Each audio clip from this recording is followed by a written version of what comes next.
Yeah. All right. All right. So bad. All right, everybody. Welcome back to Spearfactor. Our today we have a kind of a unique guest. Never actually dove with him. Met through a friend across, I guess, the United States, where it's like the most random text I got from my buddy. Was like, "Hey, there's this guy. He dives, and I'd like you meet him." I'm like, okay, cool. Seems really cool. And that guy is David Gleeson. Is that's the correct way to pronounce your name, right? Yeah, Yep. yeah, that's correct. You nailed it. All right. Not a real hard name. Yeah. Yeah. As we always start with all this stuff, do you mind giving a little bit of background and like where you live and conditions where you're Sure. diving at? Yeah. Sure. Well, thanks for having me, Brett. Appreciate it. Yeah, my name's Dave Gleeson. So I do all my diving over in Rhode Island, up in New England on the East Coast. I grew up on a small island in Rhode Island called Aquidneck Island. There's a hell of a lot of islands there, as you can tell. Um, anyway, yeah, so grew up around Newport, started diving when I was like about 13 or so, and just kind of took off from there. We got a lot of murky conditions, but a lot of life compared to other places I've dove in the country and in the world. So it's a really unique place. We've got kind of a short season from like May or June till about Thanksgiving, and then the fish all leave. But we really try to hit it hard during those 5 months or so, 4 or 5 months, and it's nice because it changes quickly. We get a lot of migratory species coming through. They're all inshore, but they still migrate through Rhode Island, and yeah, it's a lot of fun. It's green water, murky diving most of the time, but we can also get spoiled with days of 20 or 30 foot viz, and it's fun. It can kind of make it challenging, but yeah, it's cold, it's green, full of life, and it's a lot of fun. So that's a little general picture of our dive sites. No, it sounds kind of similar, to here. Yeah, I think the thing that's kind of unique about the East Coast, which is um, surprising to a lot, not really surprising to a lot of people, but they try to like figure it out. It's kind of unique, as in the water temperatures vary so much. And yeah, yeah, because of that, like the species varies quite a bit too. Like I'm always shocked, like, oh, they have tuna. Okay, well, obviously they have tuna. But then it's wahoo. It's like bluefin, obviously like a little cooler water, and then the wahoo, and then you guys get stuff across the board, like really, um, yeah. yeah, Yeah, it's kind of mental. I mean, so like I said, it starts in like April or May, depending on how antsy we are to get back in the water, and it's about 45 degrees maybe when we start. Um, and so we get in there. There's not a whole lot of life at that point, but you can find some tog and some stripers around. Really, when it hits 50 is kind of the magic number. Start seeing more life, and then in like late May, early June, spring happens underwater. It's pretty cool. It turns from gray, gets super colorful. I mean, New England colorful. It's like, red, yellow, and green. But uh, there's, all of a sudden there's fish everywhere. We get, puffer fish. We get bass are everywhere. We get tog are coming in to spawn. And they're pretty aggressive at that point. So they actually will charge you underwater, and then the season just takes off. And like bluefin come in around like June or so, little farther north, but and they're actually you can't harvest them by spear, but they're around and you can catch them rod and reel. And then yeah, like you said, we we have wahoo and yellowfin and big eye as close to as like 50, 60 miles. We get these little eddies off the Gulf Stream that come in, and you can get eddies with 75, 80 degree water temps, and they bring on all sorts of pelagics, kind of pretty close to inshore. So it's definitely a unique fishery. And then in the fall, um, you still have this really warm water temps, a lot warmer than the air. I think the water still right now is close. It's close to 70, and warm for here at least. And yeah, then everything starts migrating south again, and we get this big push of bass. We get triggerfish in the late summer and fall. It's kind of neat. We just a ton of different species. You really never know what you're going to see. Sharks. I mean, you guys are used to seeing sharks too, but yeah, we kind of got a little sprinkle of everything. So You mentioned tog. Yeah. That reminds me of like I was looking at them and it kind of reminded me of our sheep's head. I was gonna say, I think that just like the sheep's head, they're like, I think they're cousins. I think they're both wrasse from the wrasse family. They are. Yeah, really similar fish. Big, bulky, ugly looking fish, but good meat, tasty to eat. So How do you prefer your triggerfish? triggerfish? Yeah.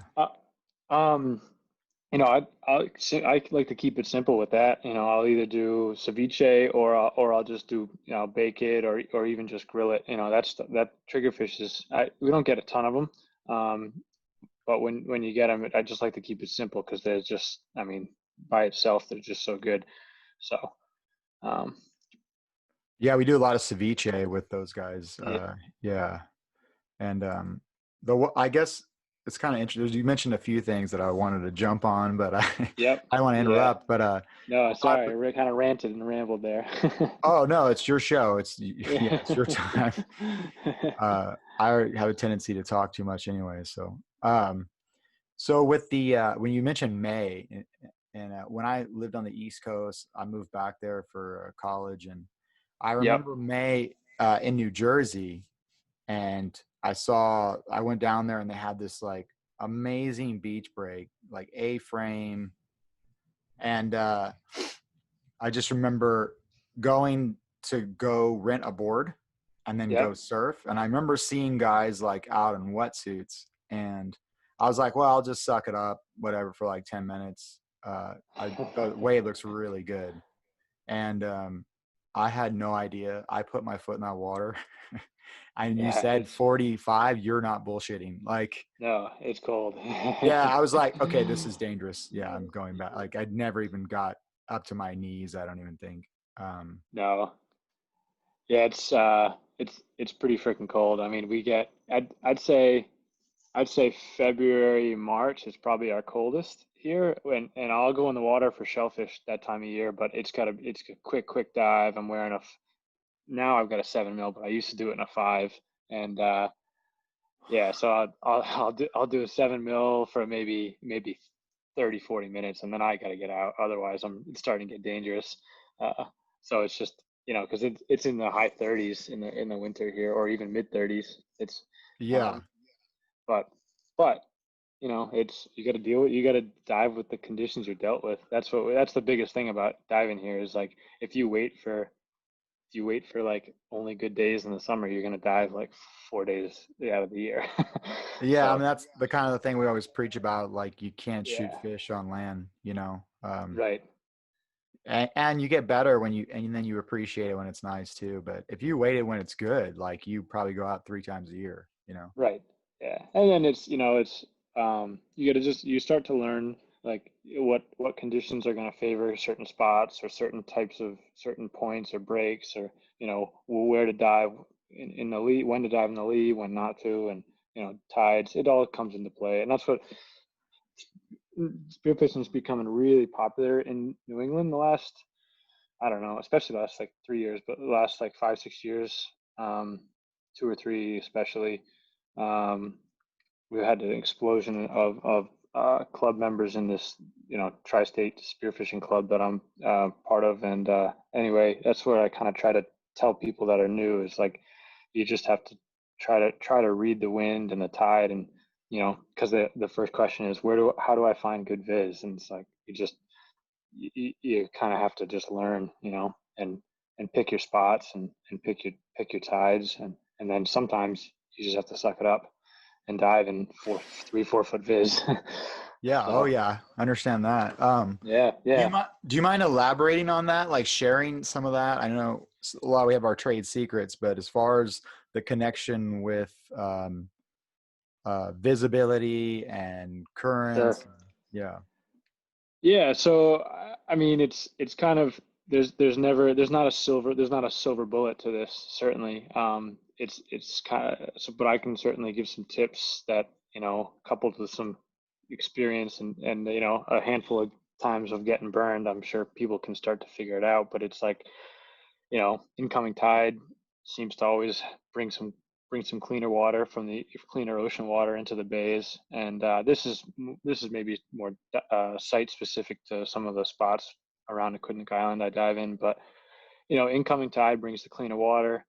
Um, Early in the season, late in the season, when you don't have those big algae blooms like in August, you know, August is pretty much this year at least was shot for visibility. It was like we had algae blooms, and so you got to get away from that. And then wind Like direction red is, tide, are you talking about, or? yeah, similar. It's the same sort of thing, but we get you know all the all the all the big mansions in Newport with the 5 tons of fertilizer on their lawn. We get a big rainstorm in August, and it runs off into the bay, and it just the whole bay just blooms red, and it's wild. I mean, you can't see anything. It goes to like 2-inch visibility. Um, so yeah, so if you're gonna dive during a bloom, you got to find clear water. You got to get offshore or dive the incoming tide. But that's just a small time of the year. So the rest of it is you just need to start looking at maps and say, all right, it's blowing southwest today, 20 knots. Where can I go that I'm going to get some protection from that?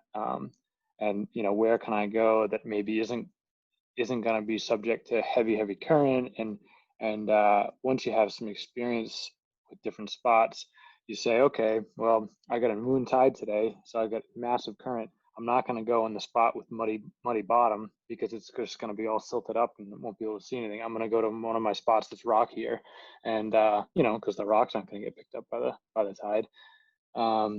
Yeah, so it's like that's the gist of it. I mean, you got to find a lee if it's windy. If you get heavy tide, pick a bottom type. That's not going to be affected by the tide as much. And then try to pick your tide in terms of getting clean water. And that's a good starting point, I think, for anybody. I mean, that's pretty much all I do, and I tend to find some pretty good viz. Pretty consistently, or certainly huntable. Yeah, another like tip I kind of do like on a new moon when there's not Uh-huh. much current. It's different because you have islands in Rhode Island, like, but with the small tides, the water kind of settles down a little bit. Yeah, yep. Yeah, so that's like another little thing. Here we have Santa Ana winds. They blow Yeah, offshore, and usually it's a safe bet if you go, during or after Santa Ana winds. We get really nice clear water. And to yep. be perfectly honest with you, it doesn't really sound. I'm not even sure why that is. I don't. I guess because we don't have the updwellings and from the onshore winds bringing up, kind of turning up the water a little bit. Yeah, that's But what I was gonna say. I think it has to do with the upwelling. right, Yeah, because when I was younger, I would think it would blow all the dust and all the dirt in the water, um, and then realize, that there's not so much so. But usually yeah, when it's Santa Ana's, I try to surf. Uh, yeah, yeah, for offshore. Yeah, yeah, yeah. yeah. I know that. Absolutely. I know the surf up there is pretty good too. It's. I know there's a little slab. I think guys take a jet ski out offshore. You're grinning. Yeah, Yeah, yeah, we there don't have to is. talk about. Yep. Yeah, no, that's a good spot. It's a hell of a dive spot too, actually. Shot some big fish over there over the years. Um, I mean, probably similar to California. Any reef or break that produces a big wave is also going to hold a lot of fish too, I think. At least that's the way it is over here. It's Uh, similar. Yeah, it's similar. We yeah, get a lot structure, of you know. right. Um, so it was really interesting. You mentioned too the whole explosion in the last 5 years, Yeah. and I kind of thought like we had the same thing, and Yep. I kind of thought it was because we had like the bluefin, so it turned into like a gold rush out here, where it was like And Yeah. I'm just curious. It was interesting to hear it from your side because I don't know if you guys had something similar, or is it social media, or like what sparked that? Because it's like, I would say spearfishing is kind of like surfing in the 60s now, where it Yeah. just, you know, the whole Gidget era, it just like blew up. And then, Yeah. yeah, I'm just curious, I mean, why do you think that is on your side? I think it's probably a combination.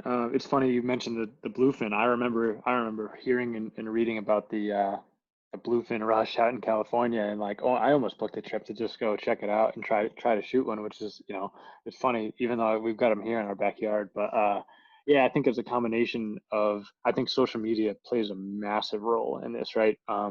Because it's people don't people have people that live here all their lives, people that have grown up here, maybe they sail, maybe they fish. I grew up fishing, and but it's nothing compared to like the underwater world. So you start seeing videos, little GoPro clips of, you know, what some of the guys over here see underwater and how much life there is. I mentioned that how much life there is, even though the visibility can be poor sometimes. But I mean it, like it's incredible, compared to like some places in the Caribbean or Hawaii. I think there's more marine life here. It's just harder to see. But anyway, kind of digress. I think that social media has kind of opened up that world, that underwater world that we have here, and shown that to a lot of people that otherwise never would have seen it. And people that already have a connection with the ocean because they grew up here said, I've just kind of taken it and said, oh man, I want to jump in. I want to see that. Whether they get into just snorkeling or whether they go out and, drop $1,000 on dive gear and snorkels and masks and guns. I mean, I've seen the spectrum there. But I mean, when I started, just to give you an idea, when I started, I did join a club that kind of since, I wouldn't say dissolved, but it's kind of been taken over by this new spearfishing club. There were probably just a couple people my age, that were in it, and the rest were like, this dozen or so guys that have been doing it for their whole lives. They were a lot. They're now in their 50s and 60s, but they were really, like I said, there was maybe a dozen people I knew in the whole state, and Mass, Connecticut, Rhode Island, really the tri-state area. Now I think that tri-state spearfishing club that I'm in has over 200. I think it's over 200 members now. Um, Wow. most of them joined in the last have started spearfishing in the last few years. People I work with have started. Um, it's just, yeah, my friends. I've gotten some of my friends into it. So I think that it has to do with social media, and which has just spread the word to like what we have in our backyards and what is underwater. Because you can go fishing and not catch a damn thing all day, and you go home and yeah, it was nice that you're out on the boat, but you hop in the water and it's incredible. You dive, you know what it's like. It's just a different world. Yeah, I think that's that connection. I feel like as divers, have Mm, that fishermen don't necessarily have, because exactly what you said. You have an idea. I mean, I'm always impressed by fishermen that can find fish by yeah, simply using all the tools and things like that, where we, jump in and see, and those guys are kind of doing it blind. I mean, we have an idea based on, like you said, the conditions, but it's always impressive. But yeah, when you think you're picturing, when you're fishing, you're always picturing stuff in your head, like what's going right. on down there. And then Yeah, you dive down when you're diving, and it's like, oh my God, like it's way more going on here than I thought, or it's a ghost town, or, and you realize how really handicapped you are when you're fishing compared to when yeah, you're diving. You can be super right. selective. Like, the Yeah, only thing I wish, and to be completely honest, you could do as divers is, like, I love catch and release. And it would be yeah. amazing if you could somehow, I know they tag fish too, shoot a fish and then just release it or something like that, that wouldn't just sink down and die and get eaten. I mean, I guess it doesn't go to Right. waste, but still, Yeah. Well, so that's part of the reason I've gotten back into my underwater photography, is because because sometimes if I've got a freezer full of fillets and I've been eating fish 3 times a week, I'll take my camera out and it's like if I can get close enough, it's harder to take a photo of a fish than it is to plug it with a shaft. If I can get close enough and still enough that I can take a good photo, I mean, that's a win. That could be like a trophy. I've taken a few photos before that, like, to me, I'll remember, and I'm more proud of than like a big trophy bass that I have, or that I've shot, and eaten. So that's, to me, like, has kind of become my catch and release, I guess, in a way, you know. Yeah, that makes actually perfect sense. I think because the whole GoPro thing kind of, for me, I would always come home because I started diving quite a bit of time, quite a long time ago. And I remember I'd Yeah, come home and tell my wife, like, all these, this happened to me today, or I saw this, I saw that. And like, just like a fisherman, I guess she didn't really get it. And right. then, and then How like, can how can you? right, you really can. And this is so unique. I feel like we have such an advantage even over biologists and stuff. It's like I can tell you firsthand if that is a healthy kelp, not by sitting at the dock and taking measurements. That's why I think it's so Right. powerful when you have guys that do both, because they get it. Yeah. Yeah. Um, but yeah, when you introduce the GoPro thing, like when everybody introduced their GoPro thing, I use a Caso just because I don't really want to spend a lot of money on a GoPro because I don't plan Yep. on making anything professional. And yeah, a little plug to those guys. I started using those guys' cameras like 3 years ago for like $100, and it was pretty good. Yeah. So, anyways, What's the name of it? it's a Caso.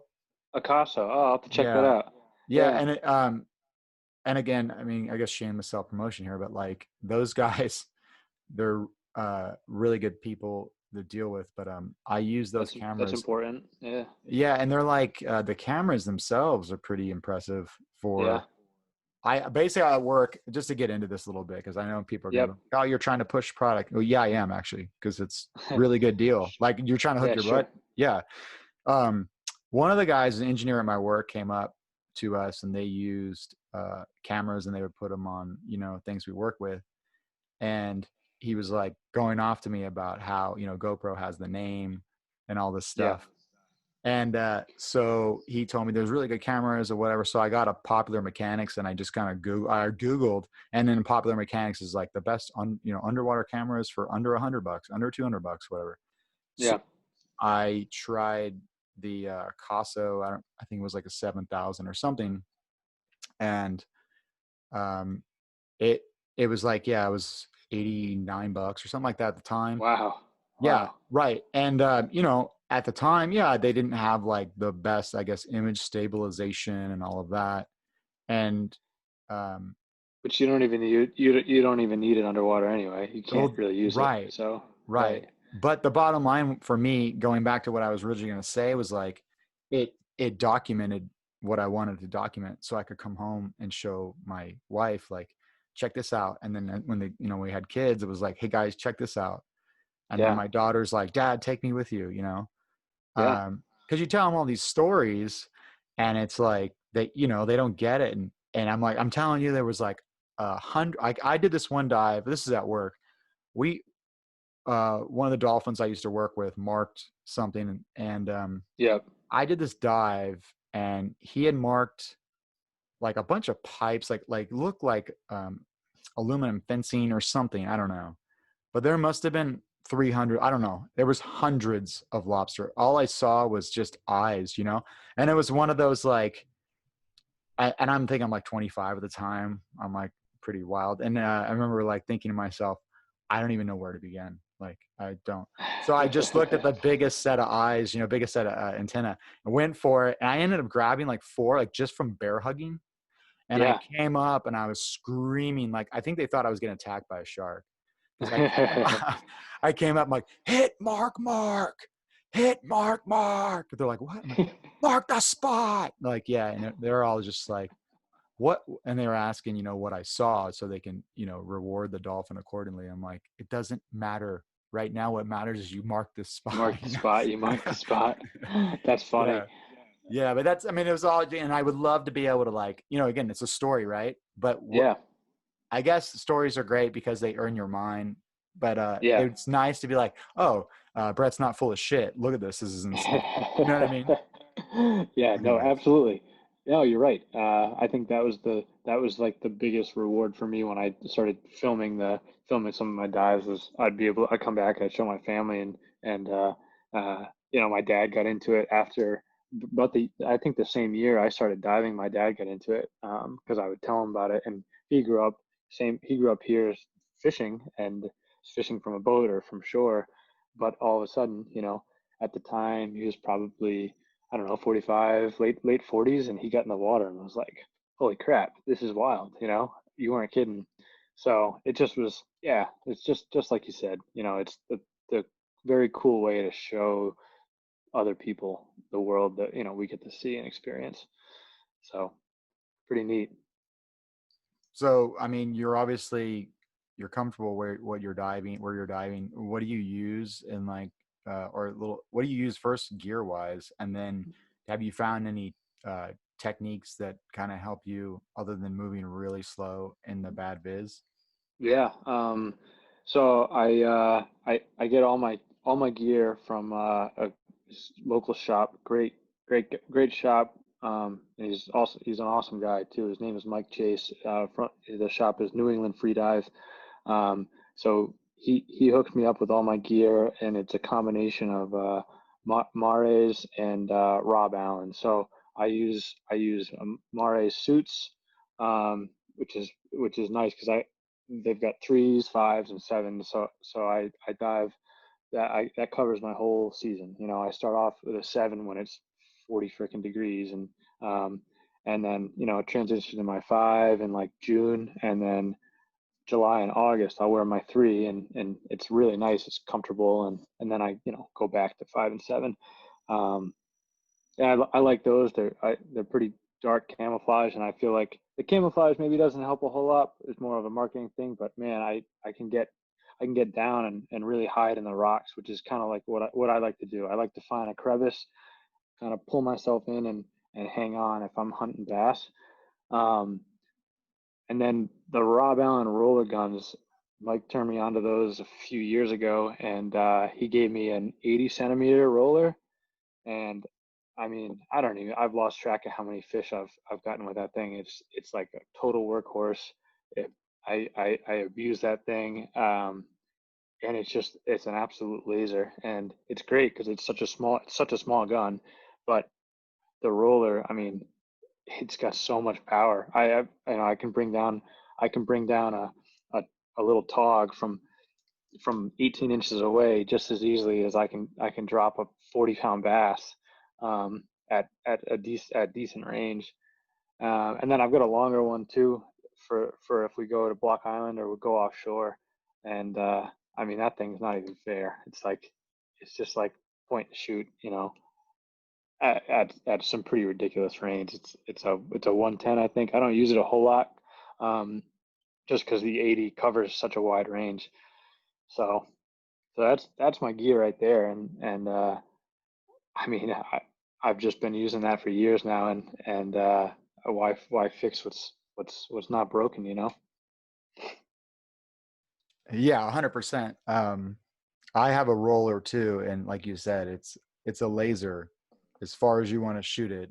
Whether it penetrates, you know, I think the only thing that holds it back is just penetrating. I mean, I've taken Yeah, 25-foot shots, 27-foot shots. Um, yeah, it's wild. It's yeah, you and I know, think you kind of roller. That's a great tool too. There, as far as with the rocks, because it's a powerful gun, and it's easy to maneuver around, and it's a powerful gun little package. yeah, yeah. I'll shoot fish in holes just as easily as I'll shoot them out in the open with that thing. So, and there's no recoil, which is kind of nice. So it's a nice transition from I started with just some wood guns that I built, rail guns, and they're great. I still have them, but really they all just kind of collect dust at this point. I just use those two rollers 100% of the time. I think the other reason that I like the roller. But I mean, I've always kind of been really picky with my guns in terms of accuracy. Um, the worst thing in the world for me is if I hit a fish and don't land it.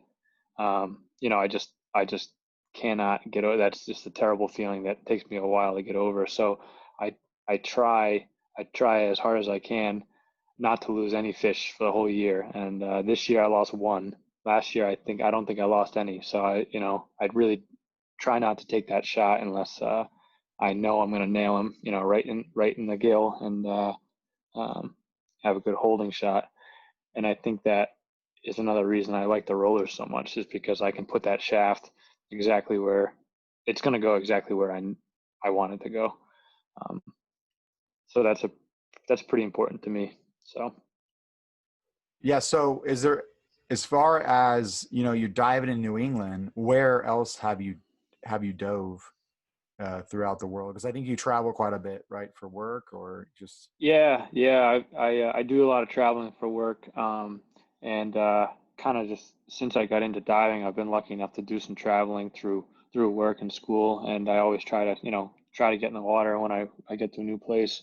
Um, so I got a buddy that lives out in Hawaii, Dylan Courier. You probably it's just we still have a small enough world in the diving community that you might know him. He's a great diver from Newport also, and anyway, visited him out in Hawaii, and he showed me Big Island, and we did a lot of diving out there together.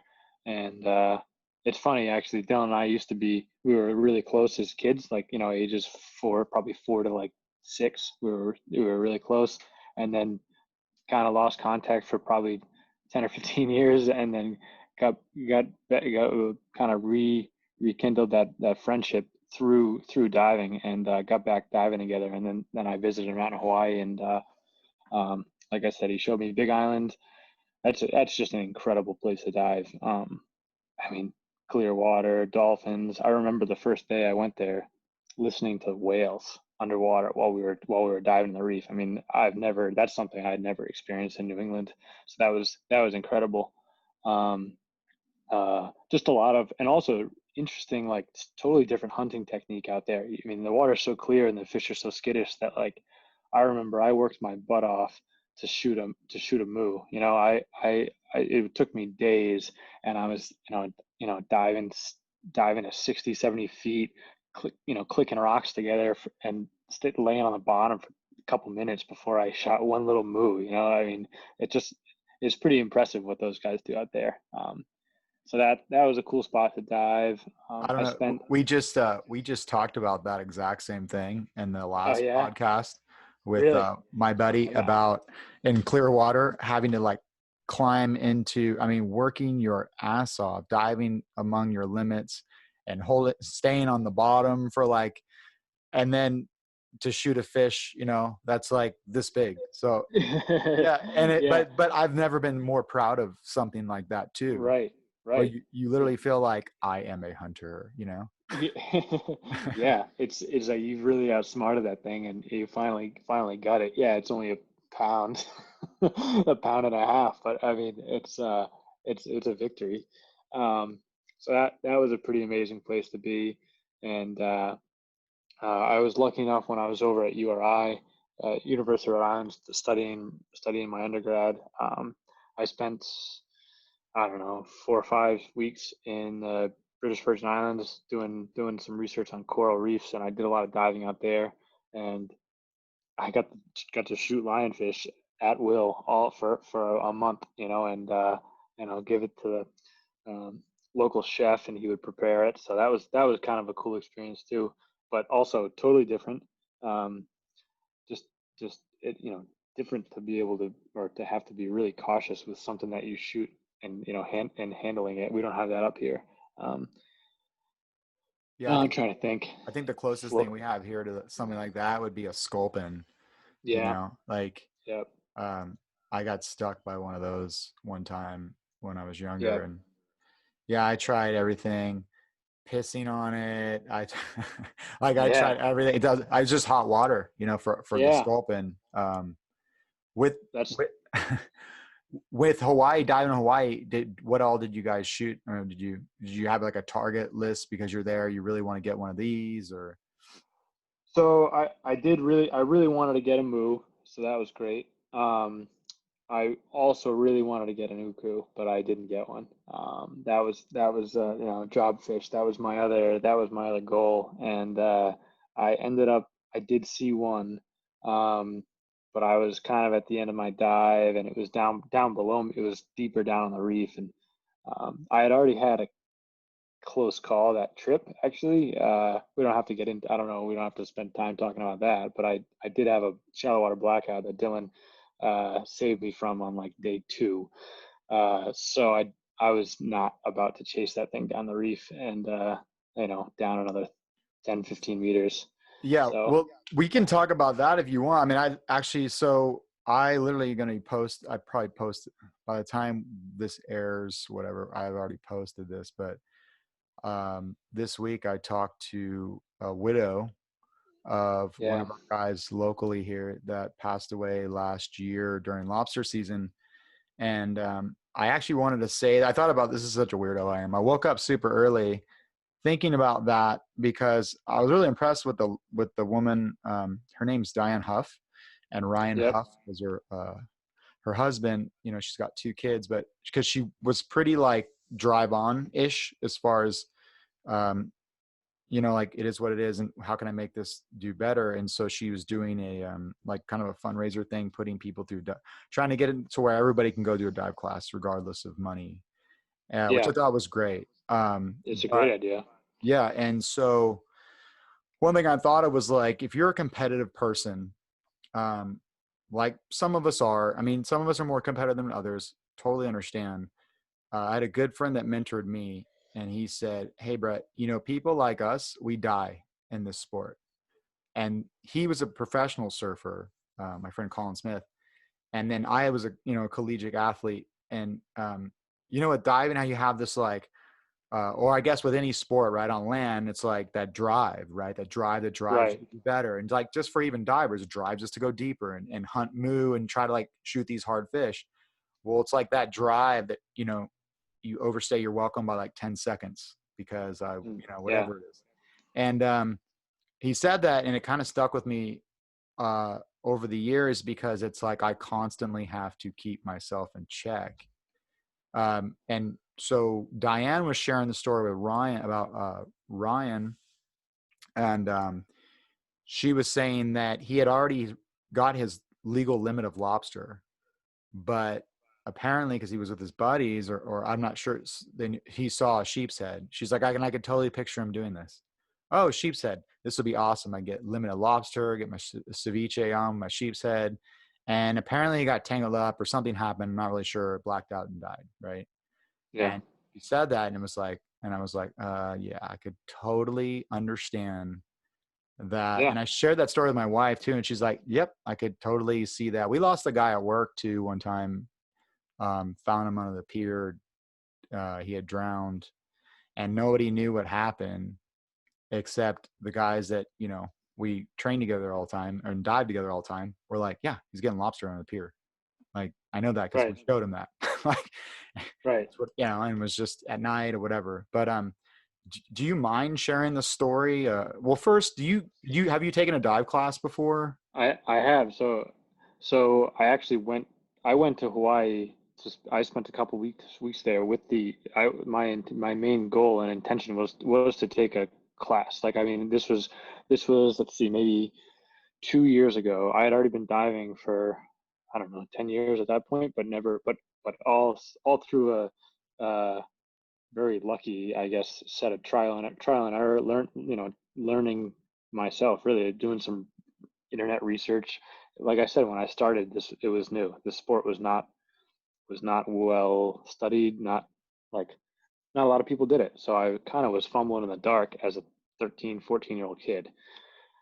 I made it, luckily, and but said, Dylan's super into, everything, diving safe, as being as safe as you can. He's an instructor for FII.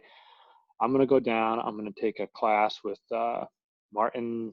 Stepanek, I think is how you pronounce his last name. Anyway, and I'm gonna Yeah, do some yeah. diving with Dylan, and I'm gonna clean up my any bad habits from a technique wise. I'm gonna become a better diver, which I totally did. Um, and I'm going to also become a safer diver and learn about physiology of blacking out. You know, that sort of stuff interests me anyway from a science background, I think. Well, the class is supposed to start on, I think the third day I was there. So the second day I was there, I was doing some diving with Dylan and Brandon Hendrickson, another guy you might know of. Anyway, we were just warming up at a place called Two Step, a pretty famous spot to just do some line diving. And yeah, I mean, just during warm-ups, I was not pushing myself. I went down. I was changing the way I was doing my breathe up a little bit, you know, which later we figured out was the reason why I blacked out. But anyway, yeah, I went down on the line, was hanging out at 50 feet, just kind of relaxing and feeling way too good. And that was the thing. You know, that's a symptom of hypoxia. It's like this euphoria. And what prompted me to come up was I looked at my watch, and it was just over 2 minutes was, and I remember thinking that's not right for like my second dive of the day. It's February. I haven't dove in 2 or 3 months, and I'm jet lagged. Like, what the hell? Something's wrong. So I started pulling my way up the line, and yeah, I don't remember anything after that. So um, from Dylan's perspective, thank God he was watching. He was doing what he was supposed to be doing as my dive buddy. He was watching me from the surface. We're in 100-foot viz, so I got lucky. That's another thing I got lucky with. He could see me, and he was about to come get me because he was watching his watch too. He was about to come get me when I started my way up the line, and I made it about halfway up. I was still almost 10 meters down, and he said I stopped. I exhaled all my air, and I sank. And he Yeah, came down. LMC, huh? Yeah. Oh yeah. Yeah. Total. Oh, it was a total blackout. So he came down, scooped me, and brought me up. And then the next thing I remember is I woke up and I was and my mask was off, and I was looking on the surface at Dylan and Brendan, who I just met Brendan like that day, but I knew he's a hell of a diver too. Had just set a bunch of records, so it was a couple of good faces to see. But that was it, man. I mean, like those guys saved my life. I was sinking. You know, I don't know. I Yeah. forget. I think it's like 150 feet, 200 feet there. I was on my way down. But the thing that I try to tell people when we talk about diving safely, and they're like, "Oh yeah, you know, just don't push. I don't push it." I mean, I didn't think I was pushing it either, and I didn't see it coming. I didn't feel it coming. It just happened. It just turned. You shut off. Your eyes go black, and you don't feel anything. Just Yeah, I think just that's go out. a a huge point right there. It's like There's no warning. yeah, nobody tells you you're gonna get in a car accident today, right? Right. Like Yeah, it's the same um thing. and you drive safe, you try to drive safe every day. But Yeah. yeah, it's thank you for sharing that. So what was it in your breathe up did you guys talk about? Because I have some experiences with some friends and along the same line. And I just recently did a dive with my buddy, and I was like, oh, 2 minutes. Wow, that's really good for me. I feel great. And Yeah. immediately it was the same. Immediately I was like, I gotta get the fuck out of here. Like, because I Yeah, know something's wrong. myself, and it wasn't even deep. It was 30 feet, but like Right, right. It doesn't and matter. yeah, and it was funny Yeah. because I was just sitting there on the bottom, just kind of taking it all in, and there was no issue or anything. And I was fine when I came up, but I keep asking myself, why was that dive so good? Because I Yeah. want to try to repeat that because it was awesome. Like, and I'm Right. trying to remember my breathe up and what I was doing. And then hearing your story, it was like, it kind of put it in a different perspective. Well, maybe you were, you know, total, Yeah.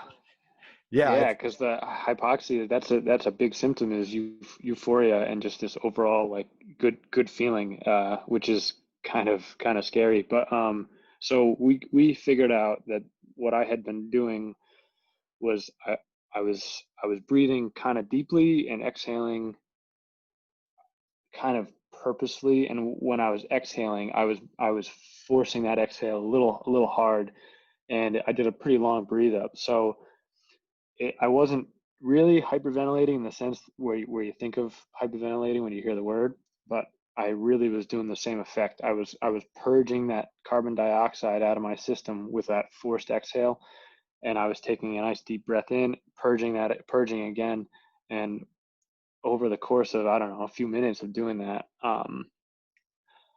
I had dropped my carbon dioxide level so low in my body, in my bloodstream, that, for anybody who doesn't know kind of the physiology of breath holding, and a quick little thing is that urge to breathe. If you're just sitting there, you take a deep breath right now and hold your breath. That urge to breathe is not a lack of oxygen; it's a buildup of carbon dioxide in your system.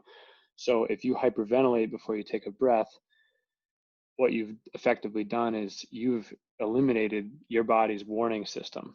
That alarm that triggers you to say, I need to breathe. So I had done that. I removed that trigger system that my body wanted to tell me to breathe. So my oxygen levels were dropping like normally, but they dropped to a point. They hit a point where my brain shut everything down to save oxygen and, you know, save the brain because my oxygen levels were so low.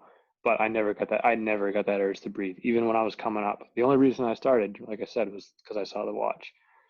So, um, yeah, I mean, that's what I did during the breathe up, was basically get rid of that CO2. Um, totally accidentally. I mean, I already knew that hyperventilating was bad, but I just didn't know I was also doing it in a different way. Yeah, it's kind of interesting because um like I was saying, I was on the bottom, and I I hit 2 minutes, but usually Yeah, most of my dives are 130, 140, on a, whatever, just 140 good dive. And to be just to go over that by a little bit was bizarre, because it wasn't yeah. like I was like, oh, okay. I thought it was maybe I took a good rest, like I really allowed like good recovery time, and it could have been, but Yeah, very well might have been that.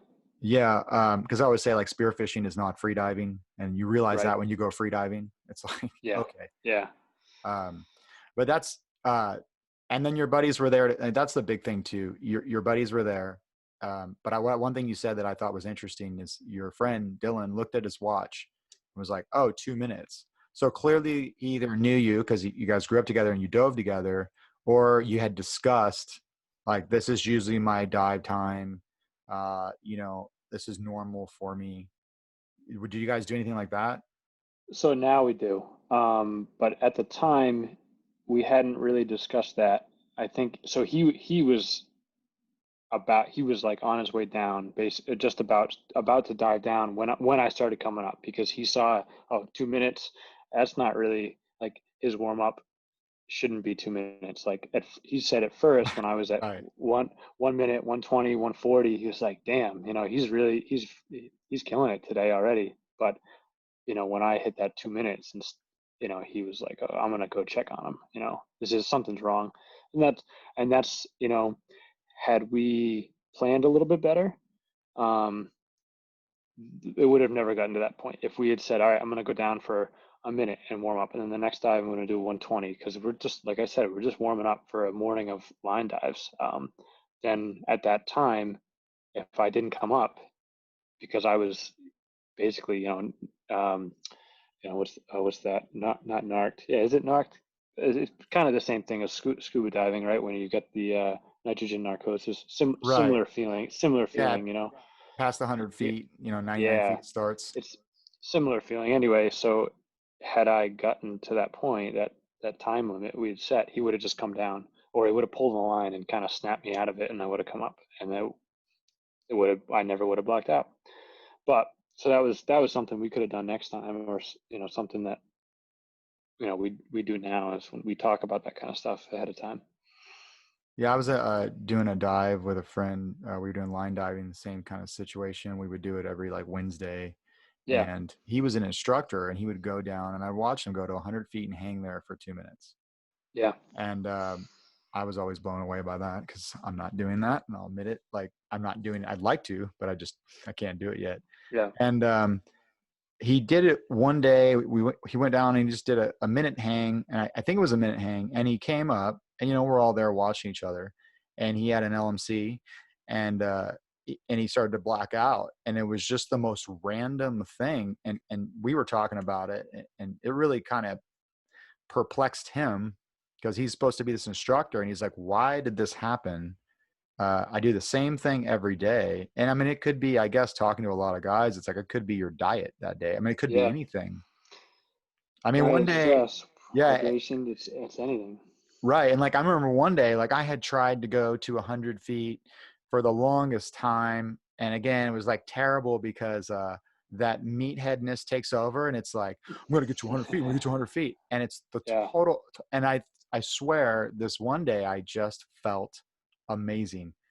yeah, Doing nothing wrong. I remember I went to 93 feet. And I was like, I don't understand why it's so easy today. And every other time, or whatever. Some days I go down, I start getting the urge to breathe at 30 feet. And I'm like, are you kidding me, Brett? Calm down. It's only like you've been yeah. doing this for like 25 years. Like, calm down. You know what I mean? It's really weird. It's Yeah. like it's a mental thing more than anything. Oh, for sure. That's what I tell people when they start out, the yeah, I mean, and I think part of the, we talked about the sport exploding, and that's my biggest when I talk to people that are just starting out, especially if you're good, especially if you really take to the sport, it's like, whoa, slow down, like this is you need to really understand, this progression of you diving, and you can really hurt yourself if you don't slow down and kind of respect it, because that's kind of that's my biggest worry with this when I see so many people getting into this sport is it's not just like surf. It's surfing's certainly dangerous, but but if you just want to like go surf in some small waves as a beginner, you're probably okay. Um, you can if you take to this diving thing, your first or second day diving, you can black out, and that's the end of it. Um, so it's just something I try to talk to people about. But Yeah, that's a good point. The kind of the surfing comparison. It would be like saying, okay, we're going to learn to surf today in 30-foot waves if you want to. right. And like, yeah, sure. Okay. It's just like, I don't know, maybe it's bad, Yeah, yeah. but No, that's a good analogy. you have that ability to, if that's what you want, you can be like, um, so this is another thing I kind of went on a tangent about, I guess, the other day. And I'm usually like, try to be fairly, neutral, but I was kind of like, I couldn't, I was thinking about it the other day. What basically my friend said, what do you think about the freediving classes when some of the older guys or some people say they're bad, don't take a freediving class, they'll force you to push yourself and you'll black out. And I can definitely see, and I kind of went off on, I could definitely Yeah, see what they're talking about. Just like those people that start progressing, it's like, yeah, I'll go. But you don't really understand that it's after a weekend, yeah, you could push yourself. But I think with the freediving class, you're number one, if you do that and you want to push yourself, um, okay, it's on you. but It's on it you. it's on you. But hopefully with the freediving class, and you've been doing it with your buddies, yeah, you can push yourself like what happened with you, not even really pushing yourself. If the situation does arise because you're diving, X amount of depth or whatever it is, you have your buddies there to rescue you. And so that was kind of my point. I was like, well, I'd rather it be, risk mitigation than just stick my head in the sand and then have it come up and bite me in the ass, because it could happen at 30 feet too. Right. So Yeah. Yeah, totally. I think I'm with you there. I think it's yeah, I guess it depends on the person. They can take a class and look at it just as a vehicle to get to some depth milestone or time on bottom milestone that they have in their mind. And if that's the case, they're totally missing the point of the class, and they're totally missing the danger aspect that we're trying to avoid by getting this instruction. But if you take a class and you do it so that you can become not only a better diver but a safer diver, then I think it's beneficial. I mean, I think a lot of it's up to the instructor too to really kind of reinforce that. You know? Yeah, absolutely. Yeah, the idea is not to go as deep for as long as you can. It's to go as deep for as long as you can and guarantee you're coming up. You know, it's safely and comfortable. yeah, And yeah, I'm right in the park where you were talking about. You've been diving for 10 years, then you took a class, and I'd Googled a lot of stuff, over the years. So I knew a lot of it, but I never really applied to it. And then it was like the yeah. 2% of stuff that I didn't know was totally game changing. Oh yeah, And in a lot of ways, I was absolutely. embarrassed to admit it. Yeah. Because I was like, I should know everything. I've been diving forever. Well, yeah. And then next thing you know, you're comfortably diving to 60 feet, not diving to 60 feet and feeling Right. like you're going to die. And then you can go a little bit deeper and slowly do I heard someone say you should go like a meter or something like that, 6 months or a year, something super slow, which I thought was interesting to hear that. Huh. Um, Yeah. Yeah. I mean, it's I guess everybody progresses differently, but that was but just like you said, taking the class was, to me, I mean, just cleaning up my technique made myself such a more efficient diver that I had way more gas in the tank every time I would make it at the bottom. I would, whether it's just tucking my arm in, tucking my gun in a little differently, kicking differently, my water entry was better. I mean, you know, you I made it work before that because I was a teenager and just, knew everything, and was athletic enough to just bomb down there and bomb down to 40, 50, 60 feet and shoot stuff. yeah, I didn't need to be like clean about it. that's a super So good point. I think what you mentioned is, cleaning up your technique, but the whole efficiency thing, it was like yeah, all of a efficiency is sudden, wild. yeah, I can sit on the bottom for twice as long, 3 times as long as I did before. Even Right. the dives aren't even that much longer, but I cleaned up so much efficiency that I'm on Yeah. the bottom quicker and I'm comfortably here. And Yeah. then, yeah, it was funny. I totally understand. It was like, okay, I can go to 60 feet. Not that I really went much deeper after the class, but it was just like So way more easy. enjoyable and way Yep. easier. Yeah, you could do that all Yeah. day long. Right. The motor's still there. That didn't change, but you just got a whole lot more efficient. So that was the cool thing about it. Oh, So that's awesome. Well, I mean, I know I want to be cognizant of time, and I know yeah, I know we kind of went on a tangent about the whole blackout stuff. Is it's good there? Do stuff you want? though. It is. Yeah. I mean, do you want to touch on some other stuff before we? I mean, I don't even know what time it is. Um, but or yeah, you Let's keep tell me. going. All right. Sure. Yeah. Yeah, let's do it. Um, Sounds good. so do you have any trips planned, like any dream trips or places you'd really like to go? In diving. Dive specific? Yeah, I mean, well, man, I want to go to the Azores in a bad way, and do some diving out there. I went there a couple of years ago and didn't get in the water, and it's just like kind of been burned in my mind since then because I saw I'll never forget. I saw a tuna feed from the shore, like just almost shore diveable, maybe half-mile out. I saw a freaking tunas jumping out of the water and birds working them, and I've seen photos underwater of Right. people diving out there, and so the Azores is definitely high on that list. Well, you give me a California call is. when you want to go out there. You give me a Yeah. call because I'll join you. All right, so I'm in. Yeah. I'm in. It's funny. So it's not even it's so close to like New England. It's like a 4 hour plane ride. It's not bad. So I it didn't. it's feels like this exotic, far away place, but it's close. Um, so anyway, California too. As much as I've been there for work, I've never gotten in the water out there. So that's another one on the list. And Alaska is probably the other one. Alaska or even one of the Scandinavian countries. Norway would be pretty epic. That sort of climate, that sort of dive dive conditions, cold but also clear, and with big fish. that to me is pretty attractive. I like diving in the Atlantic, so the North Atlantic would be pretty cool. So, Yeah. or the North Pacific, like I I, said. I'm actually right there with you on that one. I remember I was watching a fishing show years ago, Yeah, and they were catching rockfish like it was insane. And then they think they dropped a camera down, and it reminds me of what we were talking about before, where the guys are fishing and then they yeah, don't realize, and they dropped a camera down, and it was probably the fishiest thing I've ever seen. And it yeah, was just insane. And I think what it is too, like even in your area, there's not that much pressure as far as diving because there's just not too many people that do it. Maybe, I don't know, New England's probably the same, but I mean, uh, those places like that, people are always like, "Are you guys crazy?" That I would not go on a vacation and go somewhere where I got to wear a no, 7 mil, you know? no, yeah, And I always yeah, always say I'm all about the exploring because you never know what you're going to find, and you never know.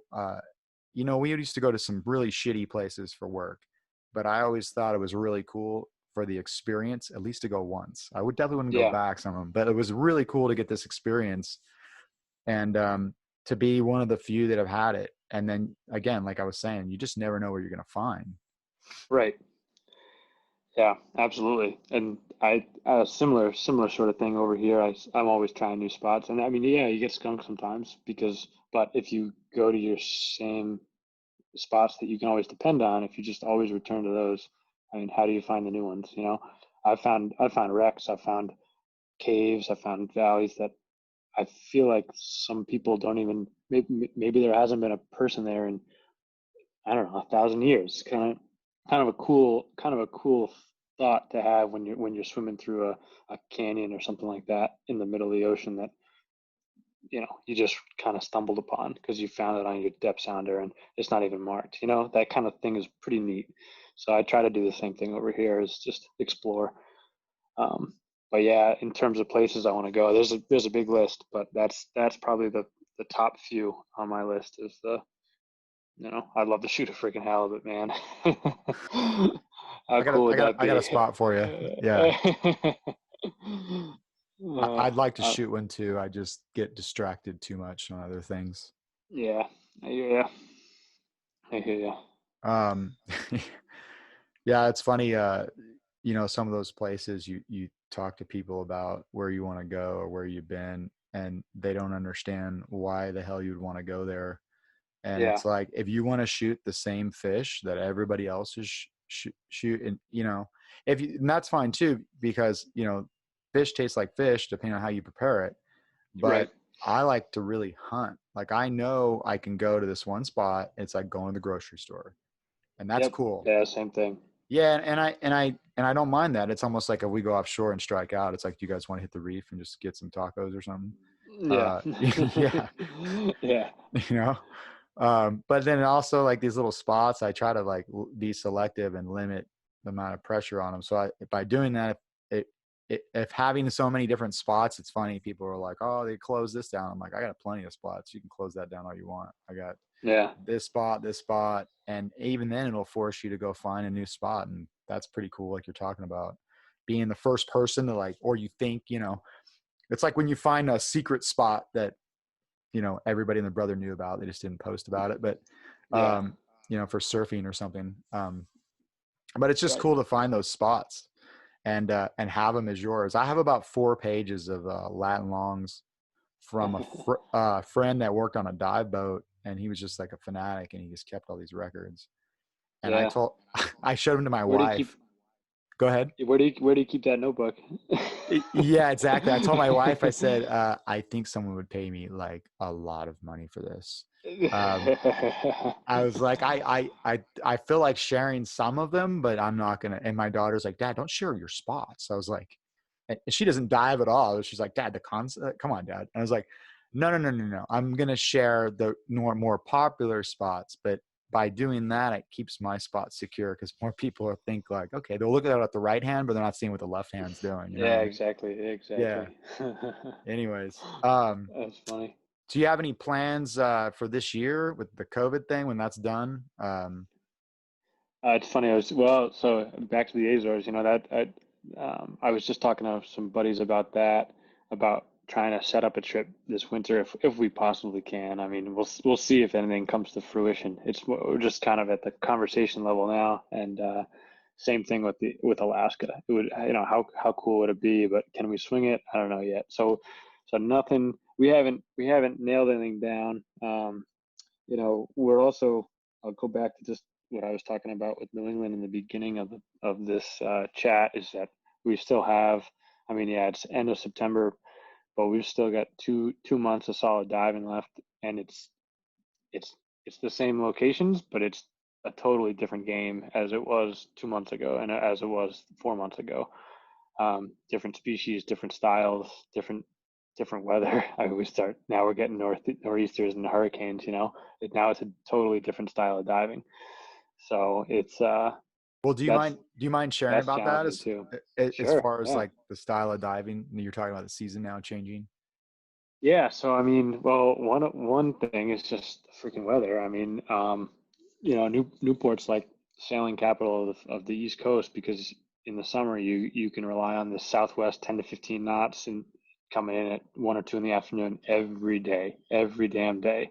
Uh, Now in the fall, things change.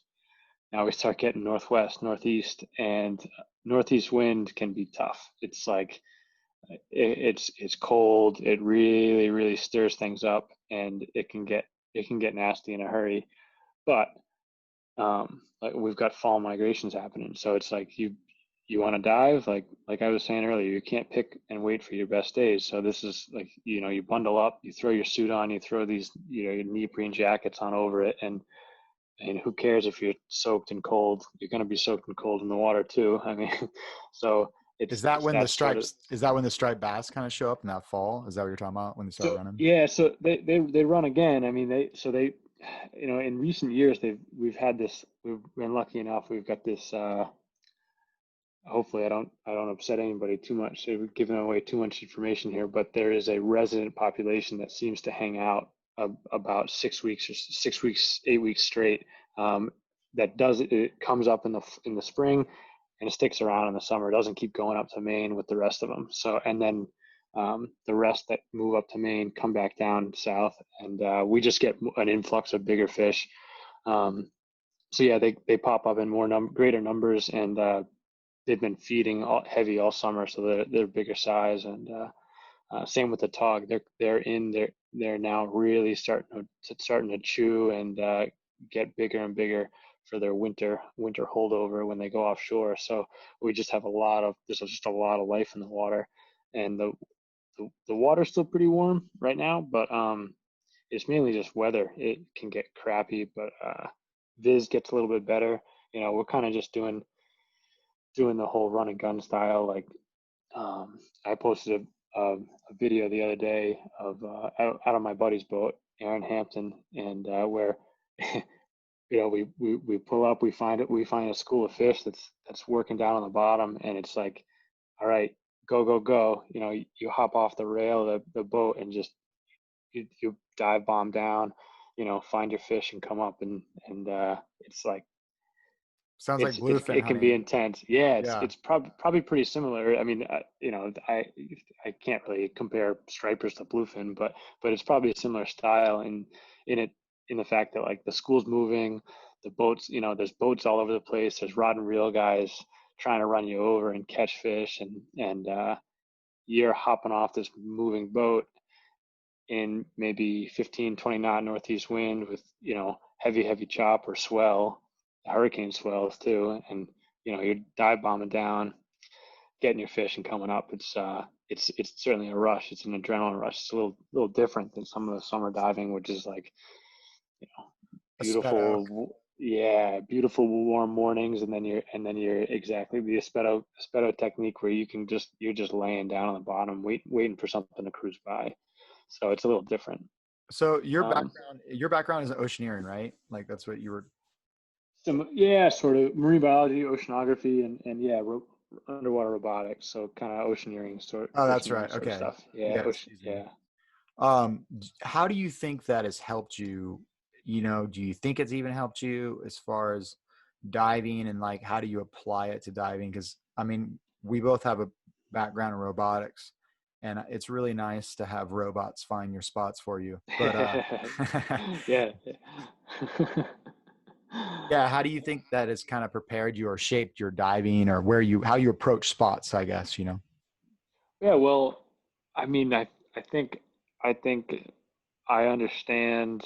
I have a pretty good understanding of the behavior of some of the fish that I target, and certainly of the environment that I'm in. So it goes back to what I was talking about with just the kind of oceanographic principles that I use to find clear water or find fish, and it has to do with, it's a combination, it's experience being on the water my whole life, but it's also like the tides, the moons, the wind, the structure, what I see down there, and how that all comes into play. Because one spot that might be great tomorrow afternoon might suck today. It's so I think that's, does it help me in terms of my hunting and dive technique? I don't know if it does, but it does. It helped me find the spots that I want to be at and find the fish. I think it does. I think that's probably where it comes into play more. Um, Awesome. No, that's good stuff. So kind of wrap things up, I guess. sure. How do people find you, or do you have social media, and reach out to you if they're in the area and like, hey Dave, I want to dive, or something like that? Sure, yeah. The so I think without question my main hub of communication and contact is through my Instagram. The My handle on that is Dave Underwater.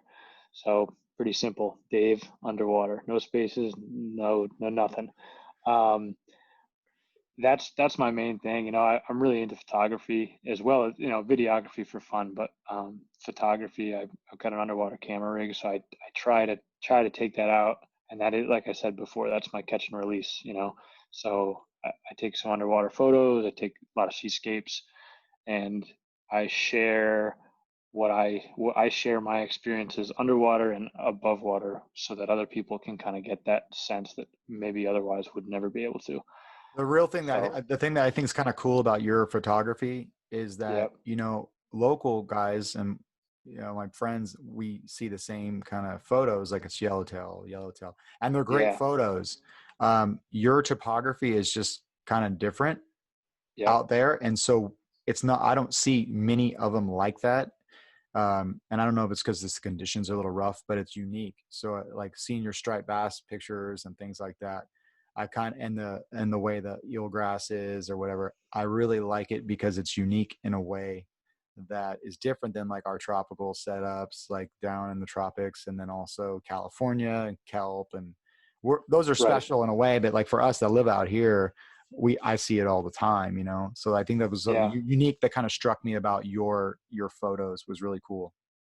Thanks. Yeah, I mean, that's my goal. Is like I've realized over the years that it is a unique place, and just like your dive area is unique compared to other places. But people don't see what I see underwater. That like I said, I've lived here all their lives. They just don't see it. So that's been my goal, is like showcase it, show people the kind of the beauty that we have in our backyards, because I think in doing that, I kind of have I have a sort of conservation based uh, thought process a lot of times. So if I can engage the general public into what they have here, and maybe just maybe it'll encourage them to not throw trash in the ocean, and treat it as best as they possibly can, which is you know what it deserves.